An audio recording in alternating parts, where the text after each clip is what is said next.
ठाण्यातील बेकायदेशीर बांधकामांवरून मर्जिया पठाण यांचा प्रशासनाला खडा सवाल.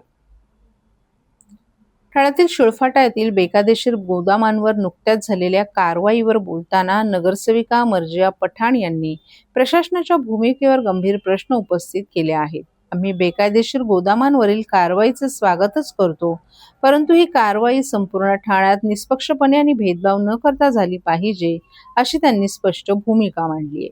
मर्जिया पठाण यांनी कोठारी कंपाऊंडचं उदाहरण देत आपल्या माहितीनुसार ही जागा गोदामांसाठी आरक्षित आहे, परंतु तिथे हायकोर्टाचे आदेश असतानाही हुक्का पार्लर, रेस्टॉरंट्स आणि पार्टी क्लब सर्रासपणे सुरू आहेत.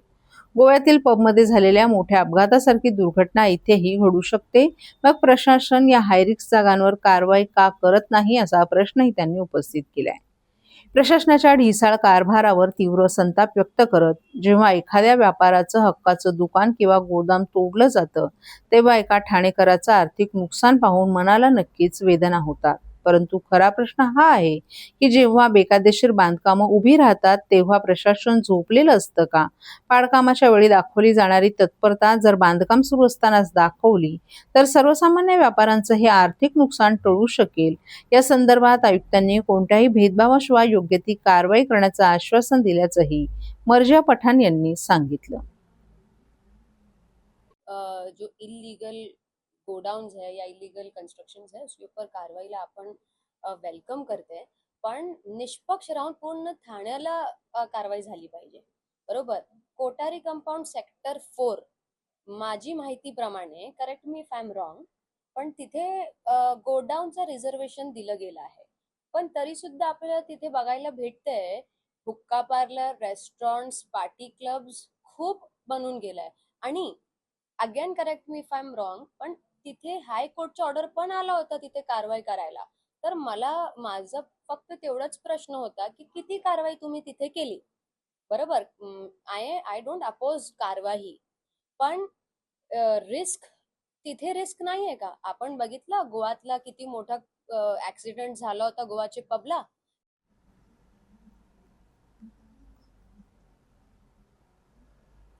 अग्निशमन विभागात नवीन पदभरती प्रक्रिया लवकरच सुरू होणार आहे. नोकरीच्या शोधात असलेल्या उमेदवारांसाठी ही एक आनंदाची बातमी आहे. गावदेवी मंडईतील आगीनंतर अग्निशमन दलाच्या कार्यक्षमतेचा प्रश्न ऐरणीवर आला होता. या पार्श्वभूमीवर मंगळवारी झालेल्या महापालिकेच्या महासभेत आयुक्त सौरभ राव यांनी अग्निशमन दल आणि अभियांत्रिकी विभागातील भरती प्रक्रिया तातडीने राबवण्याची घोषणा केली. या प्रक्रियेला प्राधान्य देत पुढील 2 दिवसात जाहिरात प्रसिद्ध केली जाईल, असं राव यांनी नमूद केले. अग्निशमन विभागातील रिक्त पदे या माध्यमातून भरण्यात येणार आहेत. शहरातील आगीच्या घटनेनंतर उपमुख्यमंत्री एकनाथ शिंदे आणि महापौर शर्मिला पिंपळकर यांच्या सूचनेनुसार भरतीसाठी कालबद्ध कार्यक्रम तयार करण्यात आला आहे. राज्य सरकारच्या मान्यतेनुसार TCS कंपनी या प्रक्रियेत महापालिका प्रशासनाला मदत करणार आहे. काही तांत्रिक आणि प्रशासकीय कारणांमुळे ही भरती प्रक्रिया रखडली होती, असं आयुक्त राव यांनी स्पष्ट केले. जुन्या जाहिरातीनुसारच भरती प्रक्रिया राबवण्यासंदर्भात TCSच्या पथकाशी चर्चा झाली असून लवकरच प्रक्रिया सुरू होणार असून येत्या 3 महिन्यात ही भरती पूर्ण होईल, असा विश्वासही त्यांनी व्यक्त केलाय. अग्निशमन अधिकारी गिरीश झळके यांनी आग लागल्याची घटना, तिची तीव्रता तसंच आग नियंत्रणात आणण्यासाठी लागलेला वेळ याबाबतची माहिती सभागृहासमोर मांडली. अतिरिक्त आयुक्त संदीप माळवी यांनी अग्निशमन विभागात 835 पदे मंजूर असताना केवळ 325 अधिकारी आणि कर्मचारी कार्यरत असल्याचं सांगितलं. ही तफावत दूर करण्यासाठी 601 पदांची भरती प्रक्रिया सुरू होणार आहे. महापालिकेच्या विविध इमारती, शाळा, रुग्णालय आणि मंडई यांमध्ये फायर सेफ्टी ऑडिटबाबत सर्वपक्षीय नगरसेवकांनी महासभेत प्रश्न उपस्थित केले होते. या पार्श्वभूमीवर ही प्रक्रिया दरवर्षी नियमितपणे होणे आवश्यक असल्याचं सांगण्यात आलं. आगीच्या घटना टाळण्यासाठी अद्ययावत मॉकड्रिल घेणं आवश्यक असून त्यासाठीही कालबद्ध कार्यक्रम तयार करण्यात आला आहे. महिनाभरात महापालिकेच्या सर्व प्रमुख वास्तूंचं फायर सेफ्टी ऑडिट करण्यात येईल, अशी माहिती आयुक्त राव यांनी दिली आहे. सर्व नागरिकांना आवाहन करण्यात येत आहे की सध्या डासांमार्फत पसरणाऱ्या डेंग्यू या आजाराचा प्रसार रोखण्यासाठी प्रत्येकाने पुढील प्रमाणे कार्यवाही करावी. डेंग्यू आजार एडिस इजिप्ती हा डास चावल्याने होतो. या डासांची पैदास साचलेल्या किंवा साचवलेल्या स्वच्छ पाण्यामध्ये होते. 8 दिवसांपेक्षा जास्त दिवस पाणी उघडे व साचून राहिल्यास त्यात डास अंडी घालतात. अंड्यांच्या अळ्या तयार होऊन पुढे डास तयार होतात.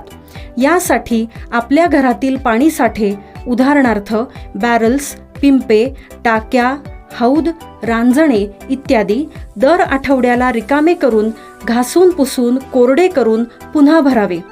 1 दिवस कोरडा दिवस म्हणून पाळावा. पाणी साठ्यांना घट्ट झाकणे बसवावीत किंवा जुनी साडी, चादर, धोतर यांनी बांधून झाकून ठेवावीत, म्हणजे डास त्यात जाऊन अंडी घालणार नाहीत. घराच्या गच्चीवर, आजूबाजूला, अंगणात कोठेही पाणी साचू देऊ नये. भंगार सामान उघड्यावर टाकू नये. उदाहरणार्थ टायर्स, प्लास्टिक सामान, कुंड्या, टाकाऊ वस्तू इत्यादी. अशा सामानात पावसाचे पाणी साठून त्यात डेंग्यूच्या डासांची पैदास होते. घरातील कूलर्स, फ्रीजच्या पाठीमागील ट्रे हे देखील वेळोवेळी कोरडे करावेत. लक्षात ठेवा, नुसत्या फवारणीने डास घनता कमी होत नाही, तर त्यासाठी डास पैदास ठिकाणे नष्ट करणे ही आपल्या सर्वांची जबाबदारी आहे. कोणताही ताप अंगावर न काढता जवळच्या शासकीय रुग्णालयात मोफत औषधोपचार घ्या. अशा प्रकारे नागरिकांनी सहकार्य केल्यास डेंग्यूचा प्रसार रोखणे सहज शक्य आहे.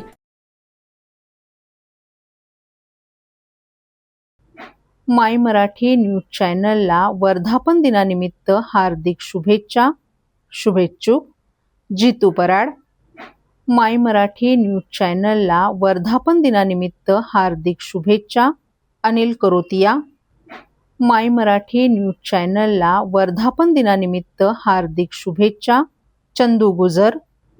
माय मराठी न्यूज चॅनलला वर्धापन दिनानिमित्त हार्दिक शुभेच्छा अजय साळवे. माय मराठी न्यूज चॅनलला वर्धापन दिनानिमित्त हार्दिक शुभेच्छा राजेश घारू. माय मराठी न्यूज चॅनलला वर्धापन दिनानिमित्त हार्दिक शुभेच्छा राजेश यादव. ठाण्यातील पाचपाखाडी परिसरातील कचराळी तलावासमोर असलेल्या दुर्गा विहार हॉटेलच्या शेडवर आज सकाळी झाडाची मोठी फांदी कोसळल्याची घटना घडली. सुदैवाने या घटनेत कोणालाही दुखापत झाली नाही. सकाळी 9:15 वाजण्याच्या सुमारास या घटनेची माहिती ठाणे महापालिका आपत्ती व्यवस्थापन कक्षाला प्राप्त झाली. ही घटना उमा भास्कर सोसायटी शेजारी कचराळी तलावासमोर घडली. हॉटेलचे मालक विष्णू कारापूरकर असल्याची माहिती आहे. घटनेची माहिती मिळताच आपत्ती व्यवस्थापन कक्षाचे कर्मचारी एक पिकअप वाहनासह तसेच अग्निशमन दलाचे जवान, एक रेस्क्यू वाहन आणि एक फायर वाहनासह घटनास्थळी दाखल झाले.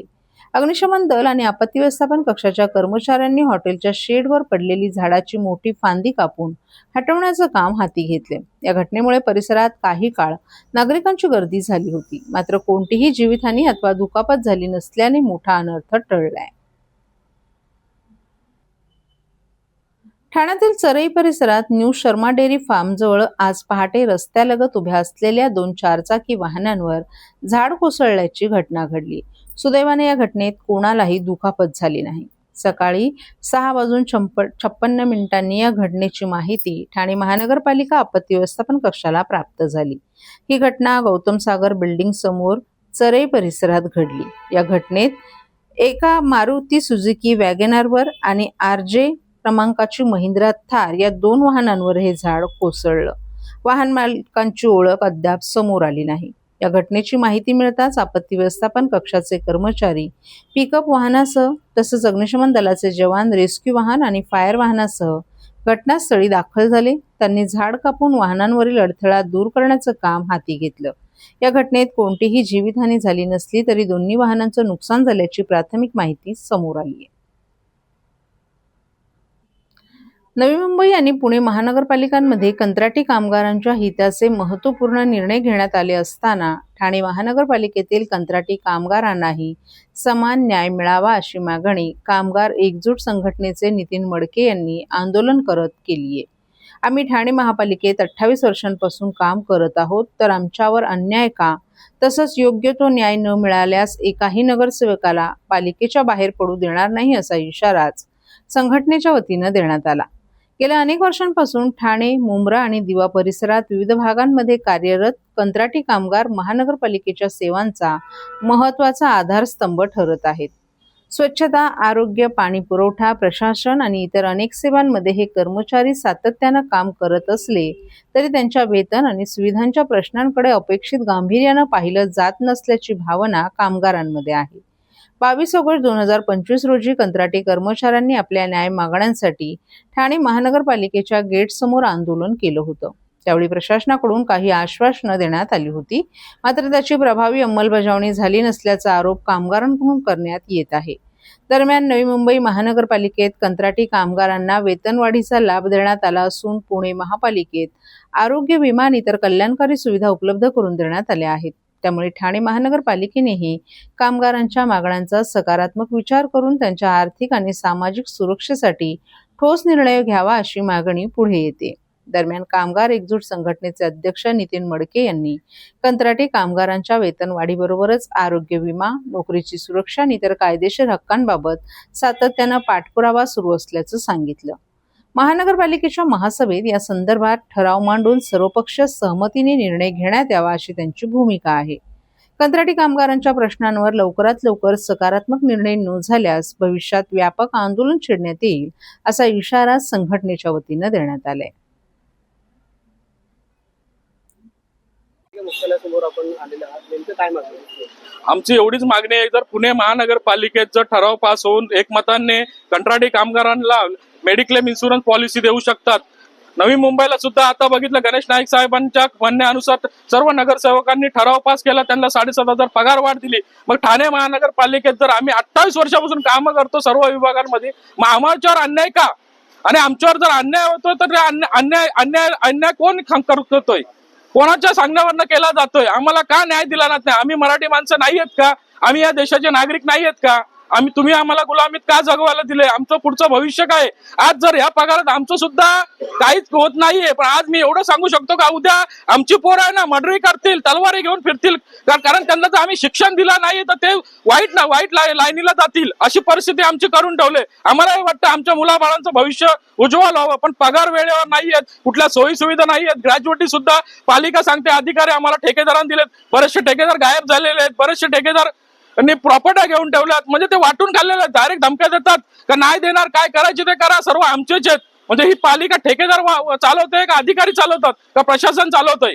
म्हणून आम्ही आज मुद्दाम मोदी साहेबांचा व देवेंद्र फडणवीसांचा सुद्धा फोटो लावला बॅनरवर एवढ्या वर्षात. कारण जर आम्हाला इथं न्याय नसेल देत तर तुम्ही आम्हाला आतंकवादी घोषित करून इथनं गोळ्या मारा. माय मराठी न्यूज चॅनलला वर्धापन दिनानिमित्त हार्दिक शुभेच्छा. शुभेच्छुक जितू पराड. माय मराठी न्यूज चॅनलला वर्धापन दिनानिमित्त हार्दिक शुभेच्छा अनिल करोतिया. माय मराठी न्यूज चॅनलला वर्धापन दिनानिमित्त हार्दिक शुभेच्छा चंदू गुजर. माय मराठी न्यूज चॅनलला वर्धापन दिनानिमित्त हार्दिक शुभेच्छा अजय साळवे. माय मराठी न्यूज चॅनलला वर्धापन दिनानिमित्त हार्दिक शुभेच्छा राजेश घारू. माय मराठी न्यूज चॅनलला वर्धापन दिनानिमित्त हार्दिक शुभेच्छा राजेश यादव. वेकअप ठाणेकर एवढाच संदेश असलेले होर्डिंग्स ठाणे शहराच्या विविध भागांमध्ये लागलेत. हे होर्डिंग्स कोणी लावले आहेत किंवा या होर्डिंग्सचा उद्देश काय आहे याबद्दल कोणतीही माहिती मिळू शकली नाही. ठाणे शहरातील जिल्हाधिकारी कार्यालयासमोर तसंच घोडबंदर रोड परिसरात हे होर्डिंग्स लावण्यात आले आहेत. मात्र या होर्डिंग्स लावणारे कोण लोक आहेत हे मात्र समजू शकलं नाही. गेल्या काही दिवसांपासून ठाणे शहरातील वृक्षतोड, रिंग रेल्वे यांच्यासह अनेक प्रश्नांवर सोशल मीडियावर लोक उत्स्फूर्तपणे व्यक्त होत आहेत. याच लोकांनी एकत्र येऊन ठाणेकरांना जागे करण्याचा प्रयत्न तर केला नाही ना, अशीही शंका व्यक्त केली जात आहे. ठाणेकरांना कशाबद्दल जागे करण्याचा प्रयत्न केला जात आहे हे स्पष्ट होत नसल्याने ठाण्यात या होर्डिंग्सची चांगली चर्चा सुरू आहे.